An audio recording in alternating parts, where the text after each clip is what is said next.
you will spend roughly 6 years of your life dreaming. 6 years inside worlds your brain invented, with people your brain cast, following rules your brain made up. And at the end of those 6 years, you will remember almost none of it. Scientists have studied dreams for over a century. They have theories, they have data, they have hypotheses. What they don't have is an answer. Nobody actually knows why we dream. Most people assume they do. The brain is processing the day. Your subconscious is working through your fears. Random noise your sleeping mind stitches into a story. Every one of those answers sounds reasonable. Every one of them is incomplete. And the real picture is stranger than any of them. Every night, roughly 90 minutes after you fall asleep, something unusual happens inside your brain. Your eyes begin moving rapidly beneath your eyelids. Your heart rate rises. Your breathing becomes irregular. Your brain activity spikes to levels almost identical to when you are fully awake. And your body becomes temporarily paralyzed, not partially, completely. Every major muscle group shuts down. This is called REM sleep. In 1952, a graduate student named Eugene Azarinsky was monitoring his sleeping son for a research project when the equipment started going haywire. The readings looked like his son was wide awake. Azarinsky assumed the machine was broken. It wasn't. His son was dreaming. The first serious attempt at an answer came from Sigmund Freud. In 1899, he published The Interpretation of Dreams, arguably the most influential and most disputed book in the history of psychology. Freud believed dreams were the royal road to the unconscious, hidden desires, repressed fears, memories too threatening for the waking mind to process directly. It was also nearly impossible to test, and modern neuroscience has been quietly dismantling it for decades.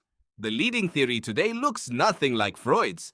It is called the threat simulation theory, and it was proposed by a Finnish neuroscientist named Antti Revonsuo in 2000. His argument was straightforward. Dreams are a rehearsal.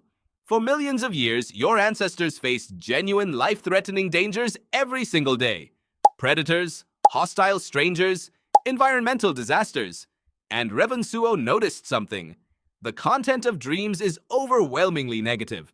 Across cultures, across ages, across centuries of recorded dream history, the most common dreams are being chased, being attacked, falling, losing someone, failing at something critical.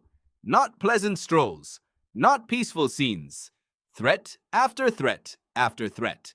His conclusion was that dreaming evolved as a survival mechanism, a flight simulator for the worst things that could happen to you.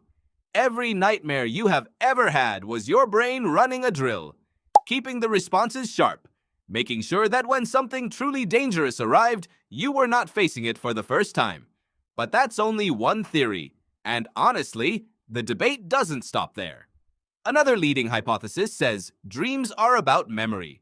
Matthew Walker, a neuroscientist at UC Berkeley and author of Why We Sleep, argues that REM sleep is when your brain takes the raw experiences of the day and decides what to keep, what connects to what matters and what doesn't.